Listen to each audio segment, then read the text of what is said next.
everyone, welcome back to Salem Learning. It's me, Muhammad Shafiq VK, your chemistry teacher. മക്കളെല്ലാവരും നല്ല ഉഷാറോടുകൂടി നല്ല ഉന്മേഷത്തോടുകൂടി തന്നെ ഇരിക്കുന്നു എന്ന് വിചാരിക്കുന്നു. SLC പഠിക്കാൻ തുടങ്ങി, പഠനം ഏകദേശമൊക്കെ കാൽഭാഗം എത്തി നിൽക്കുകയാണ്. ദാറ്റ് മീൻസ് നിങ്ങളുടെ ഓണം എക്സാം ഇപ്പോൾ അടുത്ത് തന്നെ വരാനിരിക്കുന്നുണ്ട്. ഡോണ്ട് വറി, സൈലമുണ്ട് കൂടെ, ഞാനുണ്ട് കൂടെ. അപ്പോൾ തീർച്ചയായിട്ടും കെമിസ്ട്രി നമ്മൾ അടിച്ചു പൊളിച്ച് പഠിക്കും. അത് യാതൊരു കൺഫ്യൂഷനും ഇല്ലാത്തൊരു കാര്യമാണ്. അപ്പം മക്കളെ, നമ്മൾ ഇന്ന് ചെയ്യാൻ പോകുന്നത് laws of gases and mole concept, അതായത് വാതക നിയമങ്ങളും മോൾ സങ്കല്പനവും എന്നുള്ള രണ്ടാമത്തെ ചാപ്റ്റർ. ഈ ചാപ്റ്ററിന്റെ പ്രത്യേകത എന്താ നിങ്ങൾക്ക് നന്നായിട്ട് അറിയാം. അത് ഞാൻ ഇനി പ്രത്യേകിച്ച് പറയേണ്ട കാര്യമില്ല. കാരണം എന്താന്ന് വെച്ചാൽ നമ്മളുടെ കെമിസ്ട്രിയിൽ 7 ചാപ്റ്ററിലുള്ളതിൽ ഏറ്റവും കൂടുതൽ ടഫ് എന്ന് പറയാൻ പറ്റൂല, എളുപ്പമുള്ള ചാപ്റ്ററാണ്. പക്ഷേ എങ്കിലും കുട്ടികൾക്ക് പഠിക്കാൻ കുറച്ചുകൂടിയൊക്കെ സമയം വേണ്ട, അതല്ലെങ്കിൽ മനസ്സിലാക്കാൻ കുറച്ചുകൂടിയൊക്കെ സമയമെടുക്കുന്ന ഒരു ചാപ്റ്ററാണ് ഇത്, ഈ പറയുന്ന സെക്കൻഡ് ചാപ്റ്റർ എന്ന് പറയുന്നത്. പക്ഷേ ഇത് സമയമെടുക്കുന്ന ആ ഒരു കാരണം കൊണ്ട് തന്നെ പല കുട്ടികളും തെറ്റിദ്ധരിച്ചിരിക്കുകയാണ് ഇത് പഠിക്കാൻ ഭയങ്കര പ്രയാസമാണെന്നുള്ളത്. ഓക്കെ, അങ്ങനെയല്ല, വളരെ എളുപ്പമുള്ള ഒരു ചാപ്റ്ററാണ്, വളരെ എളുപ്പത്തിൽ പഠിച്ചെടുക്കാവുന്നേ ഉള്ളൂ. അപ്പം നമ്മൾ ഇന്ന് മുതൽ തുടങ്ങുന്നത് വളരെ എളുപ്പത്തിൽ ഇതെങ്ങനെ പഠിക്കാമെന്നും ഒപ്പം എങ്ങനെയാണ് ഇതിലുള്ള ക്വസ്റ്റ്യൻസ് വരാമെന്നും സാറ് പറഞ്ഞു തരുന്നുണ്ട്. ഓക്കെ, അപ്പൊ ഇതിന്റെ ഫസ്റ്റ് പാർട്ടാണ്. ഈ പാർട്ടിൽ നമ്മൾ ചർച്ച ചെയ്യാൻ പോകുന്നത് എക്സാമിന് ചോദിക്കുന്ന ആദ്യ ഭാഗങ്ങൾ, ഈ ചാപ്റ്ററിലെ ആദ്യ ഭാഗങ്ങളിൽ ക്വസ്റ്റ്യൻസ് എന്തൊക്കെയായിരിക്കും, അതെങ്ങനെയൊക്കെയാണ് നമ്മൾ ആൻസർ ചെയ്യേണ്ടത് എന്നാണ്. Okay, laws of gases and mole കൺസെപ്റ്റിൽ ആദ്യമായി നമ്മൾ പഠിക്കുന്നത് ഗ്യാസിനെ പറ്റിയാണ്, അഥവാ വാതകത്തിനെ പറ്റിയാണ്.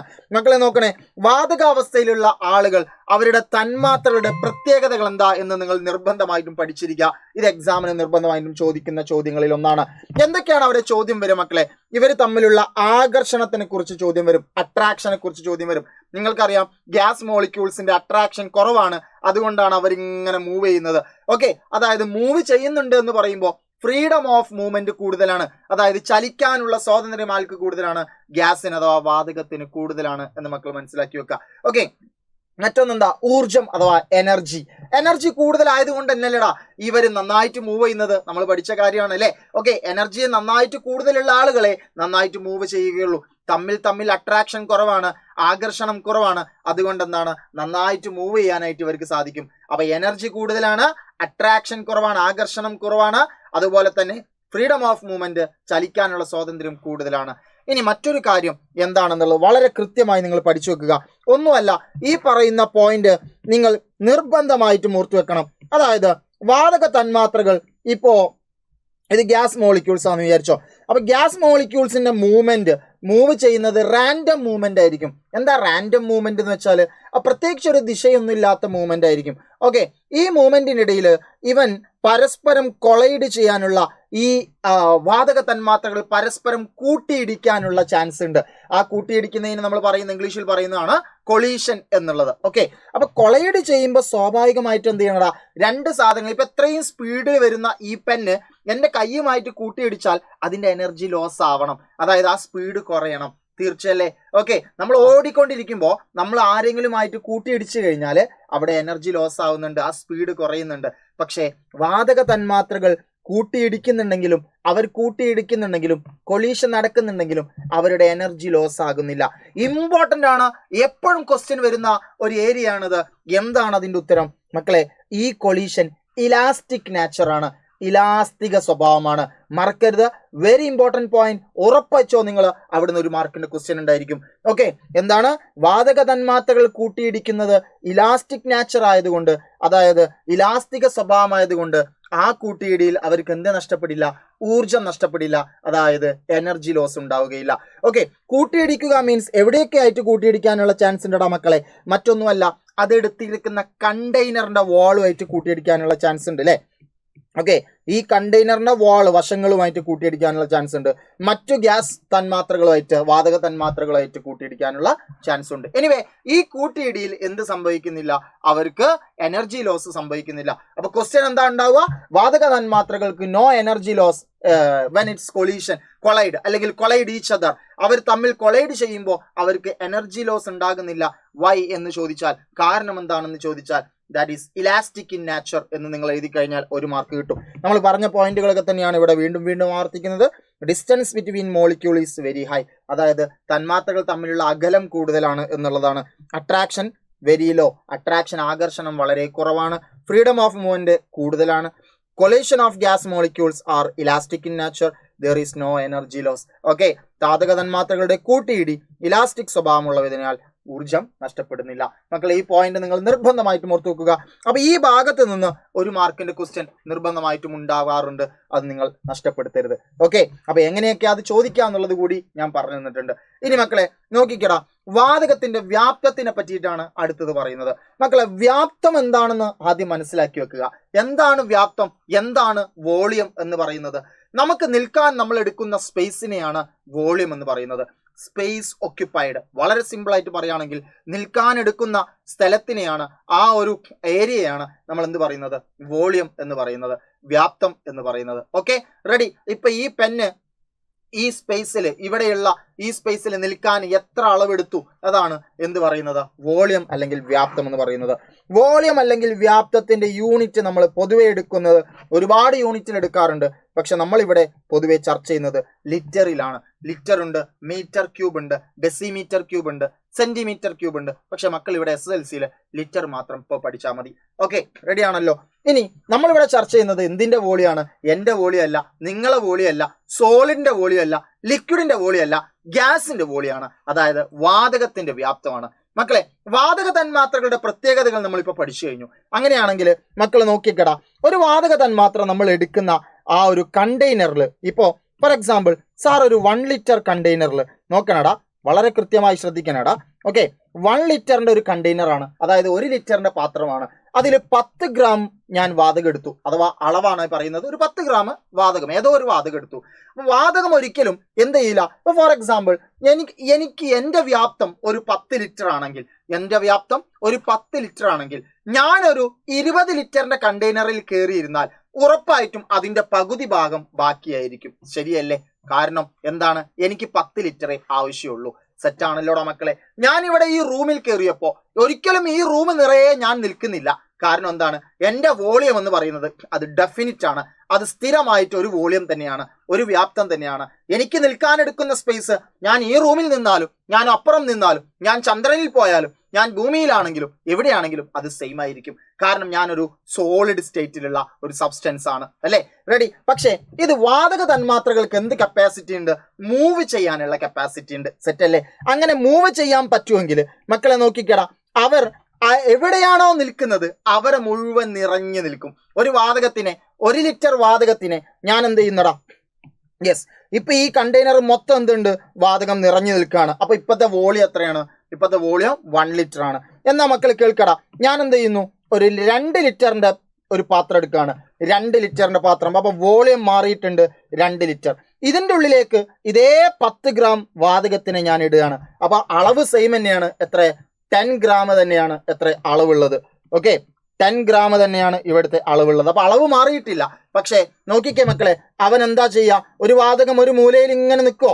ഇങ്ങനെ കഴിയോ? ഇല്ല. കാരണം എന്താണ്, ആ വാതകത്തിന് ചലിക്കാനുള്ള സ്വാതന്ത്ര്യമുണ്ട്. അതുകൊണ്ട് തന്നെ ഈ വാതക തന്മാത്രകൾ ഇവർ നിറയെ നിറഞ്ഞു നിൽക്കും.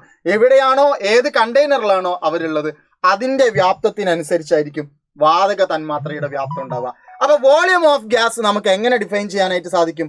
വോളിയം ഓഫ് ഗ്യാസ് എന്ന് പറയുന്നത് നമുക്ക് ഡിഫൈൻ ചെയ്യാനായിട്ട് സാധിക്കും. എങ്ങനെയാ? ഏത് പാത്രത്തിലാണോ നമ്മൾ വാതകം എടുക്കുന്നത്, ആ പാത്രത്തിന്റെ വ്യാപ്തമായിരിക്കും ആ വാതകത്തിന്റെ വ്യാപ്തം. വോളിയം ഓഫ് ഇറ്റ്സ് കണ്ടെയ്നർ ആണ് വോളിയം ഓഫ് ഗ്യാസ് എന്ന് പറയുന്നത്. സെറ്റാണോ? റെഡിയാണോ? അപ്പൊ ഇത് സിമ്പിൾ ആയിട്ട് ചോദിച്ചേക്കാം 1 മാർക്കിന്. യൂണിറ്റ് ഓഫ് വോളിയം ലിറ്റർ ആണെന്ന് മനസ്സിലാക്കി വെക്കുക. ഓക്കെ, എന്താണ് വാതകത്തിന്റെ വോളിയം എന്ന് പറയുന്നത്? സോളിഡിനെ പറ്റിയോ ഗ്യാസിനെ പറ്റിയോ, ലിക്വിഡിനെ പറ്റിയല്ല നമ്മൾ പറയുന്നത്, ഗ്യാസിനെ പറ്റിയാണ്. Volume of its container. വളരെ സിമ്പിൾ ആയി പഠിച്ചു വെക്കുക. ഇനി അടുത്തതാണ് പ്രഷർ ഓഫ് ഗ്യാസ് എന്ന് പറയുന്നത്, വാതകത്തിന്റെ മർദ്ദം എന്ന് പറയുന്നത്. അപ്പൊ ആദ്യം മക്കൾ എന്ത് മനസ്സിലാക്കണം? എന്താണ് മർദ്ദം, എന്താണ് പ്രഷർ എന്ന് മനസ്സിലാക്കി വെക്കുക. മക്കളെ, മറ്റൊന്നുമല്ല, പ്രഷർ എന്ന് പറഞ്ഞാൽ, ഫോർ എക്സാമ്പിൾ നോക്കിക്കേ, നിങ്ങളൊരു ബസ്സിൽ സഞ്ചരിക്കുകയാണെന്ന് വിചാരിക്കുക. ഓക്കെ, ആ ബസ്സിൽ നിറയെ ആളുകൾ ഉണ്ടെങ്കിൽ തീർച്ചയായിട്ടും ആ ബസ്സിന്റെ ഉള്ളിൽ നിന്ന്, ഒരുപാട് തിരക്കുള്ള നല്ല റഷ് ആയിട്ടുള്ള ആ ബസ്സിന്റെ ഉള്ളിൽ നിന്ന് നിങ്ങൾ പുറത്തിറങ്ങുന്നതിനെ പറ്റി നിങ്ങളൊന്ന് ചിന്തിച്ചു നോക്കുക. നിങ്ങളുടെ ബസ് സ്റ്റോപ്പ് എത്തിക്കഴിയുമ്പോൾ നിങ്ങൾ അതിൻ്റെ ഉള്ളിൽ നിന്ന് പുറത്തിറങ്ങുന്നത് വളരെ കഷ്ടപ്പെട്ടിട്ടായിരിക്കും, അല്ലേ?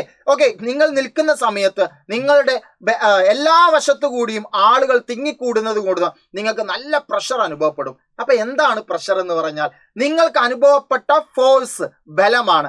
നിങ്ങളുടെ ശരീരത്തിന് മേലെ മറ്റുള്ളവർ ചുറ്റുപാട് പ്രയോഗിച്ച ഒരു ബലമുണ്ട്, അല്ലെങ്കിൽ ഒരു ഫോഴ്സ് ഉണ്ട്. അതിനെയാണെന്ന് പറയുന്നത് പ്രഷർ എന്ന് പറയുന്നത്. അപ്പോ ഒരു ഏരിയയിൽ അനുഭവപ്പെടുന്ന ബലമാണ് എന്ത് പറയുന്നത്? പ്രഷർ എന്ന് പറയുന്നത്.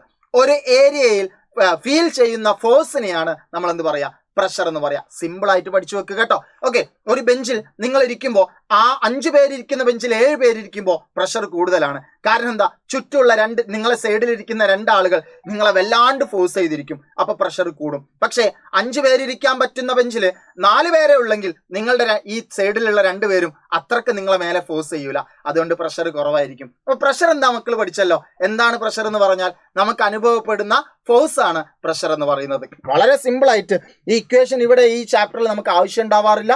ഈ ഇക്വേഷൻ വെച്ച് ഇതുവരെ ക്വസ്റ്റ്യനും ചോദിച്ചിട്ടില്ല. എങ്കിലും പ്രഷർ എന്താണെന്ന് അറിയാൻ വേണ്ടി മാത്രം സാർ പറയാണ്. പ്രഷർ എന്ന് പറയുമ്പോൾ അനുഭവപ്പെടുന്ന ബലമാണ്. ബലത്തിന് ഫോഴ്സ് എന്നാണ് പറയുക, എഫ് എന്നാണ് നോട്ടേറ്റ് ചെയ്യുക. അങ്ങനെയാണെങ്കിൽ ഫോഴ്സ് ബൈ എവിടെ അനുഭവപ്പെടുന്ന? ഒരു ഏരിയയിൽ അനുഭവപ്പെടുന്ന. അപ്പൊ force by area, F by A എന്ന് നമുക്ക് പറയാനായിട്ട് സാധിക്കും. അപ്പൊ എന്താണ് വാതകത്തിന്റെ മർദ്ദം എന്ന് പറയുന്നത്? ഓക്കെ, വാതകത്തിന്റെ മർദ്ദം എന്ന് പറയുന്ന കാര്യം മറ്റൊന്നുമല്ല മക്കളെ. വാതക തന്മാത്രകൾ ചലിച്ചുകൊണ്ടിരിക്കുകയാണെന്നും അവർ തമ്മിൽ കൂട്ടിയിടിക്കുമെന്നൊക്കെ നമ്മൾ പറഞ്ഞിട്ടുണ്ട്. അങ്ങനെയാണെങ്കിൽ ആ കൂട്ടിയിടിക്കുമ്പോൾ അവിടെ അവർ പരസ്പരം എന്ത് അനുഭവപ്പെടുന്നുണ്ട്? ഒരു ബലം അനുഭവപ്പെടുന്നുണ്ട്, ഒരു ഫോഴ്സ് അനുഭവപ്പെടുന്നുണ്ട്. അതായിരിക്കും ആ വാതകത്തിന്റെ മർദ്ദം എന്ന് പറയുന്നത്. ഇപ്പൊ സാർ ഒരു കണ്ടെയ്നറിൽ ഒരു വാതകം എടുത്താൽ ഇതിന്റെ ഉള്ളിലെ മർദ്ദം എന്താണെന്ന് ചോദിച്ചാൽ അതിന്റെ ഉള്ളിൽ അനുഭവപ്പെടുന്ന ഫോഴ്സ് ആണല്ലോ. അങ്ങനെയാണെങ്കിൽ ആ ഫോഴ്സ് എന്ത് കാരണമായിരിക്കും? ഈ വാതക തന്മാത്രകൾ കൂട്ടിയിടിക്കുന്നത് കാരണമായിരിക്കും, അല്ലെങ്കിൽ അവർ ആ കണ്ടെയ്നറിന്റെ വാളുമായിട്ട് കൂട്ടിയിടിക്കുന്നതിന്റെ കാരണമായിരിക്കും. അങ്ങനെയാണെങ്കിൽ നമുക്ക് പറയാനായിട്ട് സാധിക്കും എന്താണ് വാതകത്തിന്റെ മർദ്ദം എന്ന് പറയുന്നത്? അവർ തമ്മിൽ കൂട്ടിയിടിക്കുമ്പോൾ ഉണ്ടാകുന്ന ബലം. അതിനെ സിമ്പിൾ ആയിട്ട് പറയാം നമുക്ക്. വാതക തന്മാത്ര പ്രയോഗിക്കുന്ന ബലമാണ് വാതകത്തിന്റെ മർദ്ദം എന്ന് പറയുന്നത്. Force exerted by gas molecules, അതാണ് പ്രഷർ ഓഫ് ഗ്യാസ് എന്ന് പറയുന്നത്. സിമ്പിൾ ആയി പഠിച്ചു വെച്ചല്ലോ. ഓക്കെ, ഇനി എപ്പോഴും എക്സാമിന് ഉണ്ടാകുന്ന ക്വസ്റ്റ്യനിൽ ഒന്നാണ് ടെമ്പറേച്ചർ ഓഫ് ഗ്യാസ്. 1 മാർക്കിന് എപ്പോഴും ചോദിച്ചു കണ്ടിട്ടുണ്ട്. ആ ക്വസ്റ്റ്യൻ നിങ്ങൾ ഒരിക്കലും ഇനി എഴുതാതെ പോകരുത്. സാർ അതിനെ കൂടുതൽ എക്സ്പ്ലെയിൻ ചെയ്തുതരാം. മക്കളെ നോക്കണേ, എല്ലാ കാര്യങ്ങളും ഞാനിപ്പോൾ ഇവിടെ എക്സ്പ്ലെയിൻ ചെയ്ത ഒരു കാര്യം പോലും പെട്ടെന്ന് പറഞ്ഞു പോയിട്ടില്ല. അതിന്റെ പിന്നിലുള്ള ഓരോ സീക്രട്സും പറഞ്ഞിട്ടാണ് ഞാൻ നിങ്ങളോട് കാര്യം പറഞ്ഞിട്ടുള്ളത്. അതങ്ങനെ തന്നെ പഠിച്ചു വെക്കുക. ഓക്കെ, ഇതൊക്കെ അസ്ത്ര ബാച്ചിൽ വളരെയധികം ഡീറ്റെയിൽ ആയിട്ട് തന്നെ സാറ് ചർച്ച ചെയ്തിട്ടുണ്ട്. അസ്ത്ര കുട്ടികളുണ്ടെങ്കിൽ താഴെ കമന്റ് ചെയ്യുക. Okay, ready. അപ്പൊ മക്കളെ, ഇനി average kinetic energy of gas മോളിക്യൂൾസിനെയാണ് ടെമ്പറേച്ചർ ഓഫ് ഗ്യാസ് എന്ന് പറയുന്നത്. എന്താണ് കൈനറ്റിക് എനർജി അഥവാ ഗതികോർജം എന്ന് പറയുന്നത്? ഗതികോർജം എന്ന് പറഞ്ഞാൽ ചലിക്കുമ്പോൾ കിട്ടുന്ന ഊർജ്ജമാണ് ഗതികോർജം. മൂവ് ചെയ്യുമ്പോൾ കിട്ടുന്ന എനർജിയാണ് കൈനറ്റിക് എനർജി എന്ന് പറയുന്നത്. ഓക്കെ, അങ്ങനെയാണെങ്കിൽ മക്കളൊന്ന് ശ്രദ്ധിച്ചേടാ. മൂവ് ചെയ്യുക എന്ന് പറയുമ്പോൾ സാർ എന്ത് ചെയ്യാം? ഒരു കണ്ടെയ്നർ അസ്യൂം ചെയ്യാണ്. ഈ കണ്ടെയ്നറിന്റെ ഉള്ളിൽ കുറച്ച് ഗ്യാസ് മോളിക്യൂൾസ് ഉണ്ടെന്ന് മക്കൾ മനസ്സിലാക്കി വെക്കുക. ഓക്കെ, ഇതിലുള്ള ഗ്യാസ് മോളിക്യൂൾസിനെ ഞാൻ ഇങ്ങനെ എനിക്ക് കാണാൻ പറ്റുമെങ്കിൽ, ഓക്കെ, കാണാൻ പറ്റുമല്ലേ എന്നുള്ളത് വേറെ വിഷയം. കാണാൻ പറ്റുമെങ്കിൽ ആ ഗ്യാസ് മോളിക്യൂൾസിന്റെ മൂവ്മെന്റ് ചെയ്യാൻ ശ്രദ്ധിക്കുകയാണ്. പതുക്കെ ഇങ്ങനെ മൂവ് ചെയ്യാണ്. എന്താ പതുക്കെ മൂവ് ചെയ്യാൻ കാരണം? അതിൽ എനർജി കുറവായതുകൊണ്ടാണ് അല്ലേ? എങ്കിൽ ഞാൻ ഇതിനെന്ത് ചെയ്യുന്നു? നന്നായിട്ട് ചൂടാക്കുകയാണ്. അഥവാ ചൂടാക്കുക മീൻസ് ടെമ്പറേച്ചർ കൂടും, അതായത് ഹീറ്റ് എനർജി കിട്ടും അല്ലേ? സെറ്റ് ആണല്ലോ, അതിൽ തർക്കമില്ലല്ലോ.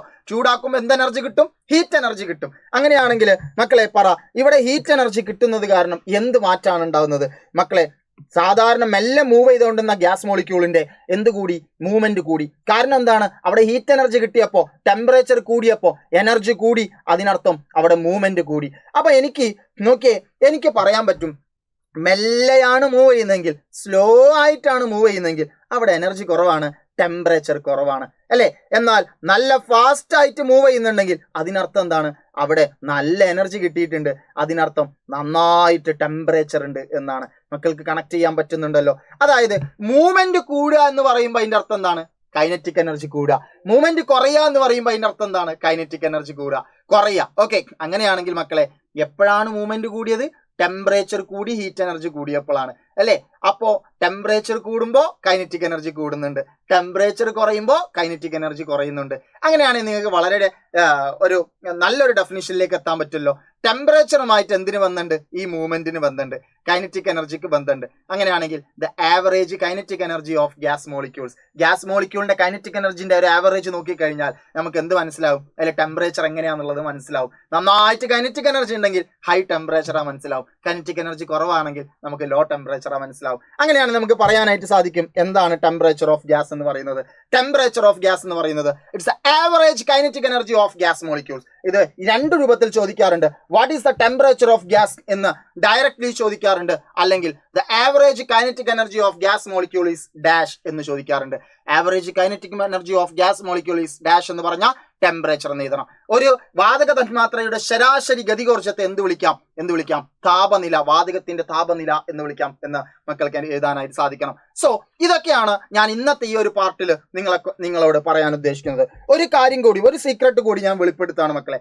ശരിക്കും വാതകത്തിന്റെ വ്യാപ്തം എന്ന് പറയുന്നതിന് നമ്മൾ എന്താ വ്യാപ്തം നമ്മൾ പഠിച്ചു. ഈ വ്യാപ്തം ശരിയായ വ്യാപ്തത്തിൽ നിന്നും എത്രയോ വലുതായിരിക്കും വാതകം കാണിക്കുന്ന വ്യാപ്തം. എന്താ സാറ് പറഞ്ഞ കാര്യം എന്ന് മനസ്സിലാക്കി തരാം. ഓക്കെ, ശരിക്കും ഈ കാണുന്ന ഗ്യാസ് മോളിക്യൂൾസിന് നിൽക്കാൻ ഇത്ര സ്പേസ് മതി ശരിക്കും, അല്ലെ? ഓക്കെ, അതിനടുത്തടുത്ത് നിൽക്കാൻ ഇത്ര സ്പേസ് മതി. അപ്പോ വാതകം ശരിക്കും കാണിക്കുന്ന വ്യാപ്തം എന്ന് പറയുന്നത്, ഓക്കെ, വാതകം കാണിക്കുന്ന വ്യാപ്തം എന്ന് പറയുന്നത് അതിന്റെ റിയൽ വ്യാപ്തം, റിയൽ വോളിയത്തിൽ നിന്നും എത്രയോ വലുതായിരിക്കും. അതായത് മക്കളെ, ശരിക്കും എനിക്ക് നിൽക്കാൻ ഇത്ര സ്ഥലം മതി, എന്നാൽ എൻ്റെ കൈയും കാലൊക്കെ ഒരുപാട് മൂവ് ചെയ്യുന്നുണ്ടെങ്കിൽ, എൻ്റെ കൈ കുറെ അവിടെ, കാലിപ്പുറത്ത്, ഇങ്ങനെയൊക്കെ ആണെങ്കിൽ എനിക്ക് ഇത്ര സ്പേസ് വേണ്ട. ഞാൻ എത്ര സ്പേസ് എടുക്കും? ഈ റൂം മൊത്തം എടുക്കും. അപ്പൊ എനിക്ക് ശരിക്കും എത്ര മതി സ്പേസ്? ഈ നിൽക്കാനുള്ള സ്പേസ് മതി ഞാൻ അടുത്തടുത്ത് നിൽക്കുകയാണെങ്കിൽ. പക്ഷെ ഞാൻ ഇങ്ങനെ ചലിച്ചുകൊണ്ടിരിക്കുകയാണെങ്കിൽ, എൻ്റെ കൈയും കാലും തലയൊക്കെ ഇങ്ങനെ ചലിച്ചുകൊണ്ടിരിക്കുകയാണെങ്കിൽ എൻ്റെ സ്പേസ് ഈ റൂം മൊത്തമായി. അപ്പൊ എൻ്റെ യഥാർത്ഥ വ്യാപ്തം എന്ന് പറഞ്ഞത് ഇത്രയാണ്. അത് കാണിക്കുന്ന വ്യാപ്തത്തിനേക്കാൾ എത്രയോ ചെറുതാണ്. ഈ ഒരു പോയിന്റ് നിങ്ങളുടെ ടെക്സ്റ്റ് ബുക്കിൽ ഉണ്ടാവും. ആരും കൺഫ്യൂഷൻ ആവണ്ട. ഇതാണ് ഈ പറഞ്ഞതിനർത്ഥം. ഓക്കെ, വളരെ ഈസി ആയിട്ട് നമ്മൾ ഇന്ന് പഠിച്ചിട്ടുള്ള കാര്യങ്ങൾ നിങ്ങൾ തീർച്ചയായിട്ടും ഓർത്ത് വെക്കുക. ഇതിന്റെ പാർട്ട് 2 ആയിട്ട് സാറ് വരും. അന്നേക്ക് നിങ്ങൾ ഇതൊക്കെ പഠിച്ച് സെറ്റാക്കി വെക്കുക. അങ്ങനെ പതുക്കെ പതുക്കെ ഈ ചാപ്റ്ററിൽ ഏത് ക്വസ്റ്റ്യൻ വന്നാലും ചെയ്യാനുള്ള ഒരു ഉദകത്തിൽ മക്കളെ ഞാൻ സെറ്റാക്കി തരേണ്ട. അപ്പോൾ ഇതിന്റെ പബ്ലിക് ലൈവ് ഒക്കെ ഉണ്ടാവും. അന്ന് അടിച്ചു കയറി വാ. എല്ലാ കുട്ടികളോടും പറഞ്ഞേക്ക്. സെക്കൻഡ് ചാപ്റ്റർ ഞാൻ തീർച്ചയായിട്ടും നിങ്ങൾക്ക് എളുപ്പമാക്കി തരും. ഓണം എക്സാമിന് ഏറ്റവും ഇമ്പോർട്ടന്റ് ആയിട്ടുള്ള ഒരു ചാപ്റ്റർ ആണ്. ഏറ്റവും കൂടുതൽ മാർക്ക് നഷ്ടപ്പെടുന്ന ചാപ്റ്ററുമാണ്. ഓക്കെ, അങ്ങനെയാണെങ്കിൽ ഈ ചാപ്റ്ററിൽ തന്നെ നിങ്ങൾക്ക് കൂടുതൽ മാർക്ക് സ്കോർ ചെയ്യാനുള്ള രൂപത്തിൽ സാറാക്കി തരുന്നുണ്ട്. ഓക്കെ, അപ്പോൾ അത് തീർച്ചയായിട്ടും നമ്മൾ അസ്ത്ര ബാച്ചിലുള്ള കുട്ടികൾക്കൊക്കെ എക്സ്പീരിയൻസ് ചെയ്തിട്ടുള്ള കാര്യമാണ്. അവർ താഴെ കമന്റ് ചെയ്യും. ആ കമന്റിൽ അസ്ത്ര ബാച്ചിൽ ഇല്ലാത്ത കുട്ടികളുണ്ടെങ്കിൽ ആ കമന്റ് നിങ്ങൾ വായിച്ചു നോക്കുക. അവരുടെ എക്സ്പീരിയൻസ് എന്താണെന്ന് അവർ ഷെയർ ചെയ്യും. സോ ഇന്നത്തെ ഈ ഒരു വീഡിയോ ഞാനിവിടെ നിർത്തുകയാണ്. എല്ലാവരും നല്ല രീതിയിൽ പഠിക്കുക, നന്നായിട്ട് മാർക്ക് നേടുക. ഓക്കെ, ഏത് സമയത്തും നമ്മളെ കൂടെ ഉണ്ടാവുക നമ്മളെ അറിവ് മാത്രമായിരിക്കും. നമ്മൾ ഉണ്ടാക്കിയിട്ടുള്ള എല്ലാ സൗധങ്ങളും പൊളിഞ്ഞടയാൻ ഒരു നിമിഷം മതി എന്നുള്ളത് നമ്മളെ കേരളത്തിൽ ഇപ്പോൾ എക്സാമ്പിൾ ആണടാ. പാവങ്ങൾ, അവർക്ക് വേണ്ടി നമുക്ക് പ്രാർത്ഥിക്കാം, വേണ്ടത് ചെയ്തു കൊടുക്കാം. പക്ഷേ നമ്മൾ മനസ്സിലാക്കി വെക്കേണ്ട കാര്യം, ഒരൊറ്റ കാര്യം, നിങ്ങൾ നന്നായിട്ട് പഠിക്കുക, നോളജ് നന്നായിട്ട് ഉണ്ടാക്കുക. ആ നോളജ് മാത്രമേ നിങ്ങളോടൊപ്പം എല്ലാ കാലത്തും ഉണ്ടാവുകയുള്ളൂ, മരണം വരെ ഉണ്ടാവുകയുള്ളൂ. ആ നോളജ് ഉപയോഗിച്ചുകൊണ്ട് ഏത് തകർന്ന അവസ്ഥയിൽ നിന്നും നമുക്ക് ഉയർത്തെഴുന്നേൽക്കാനായിട്ട് സാധിക്കും. സോ ഇന്നത്തെ ഈ വീഡിയോ ഞാൻ വൈൻഡപ്പ് ചെയ്യുന്നു. Signing off.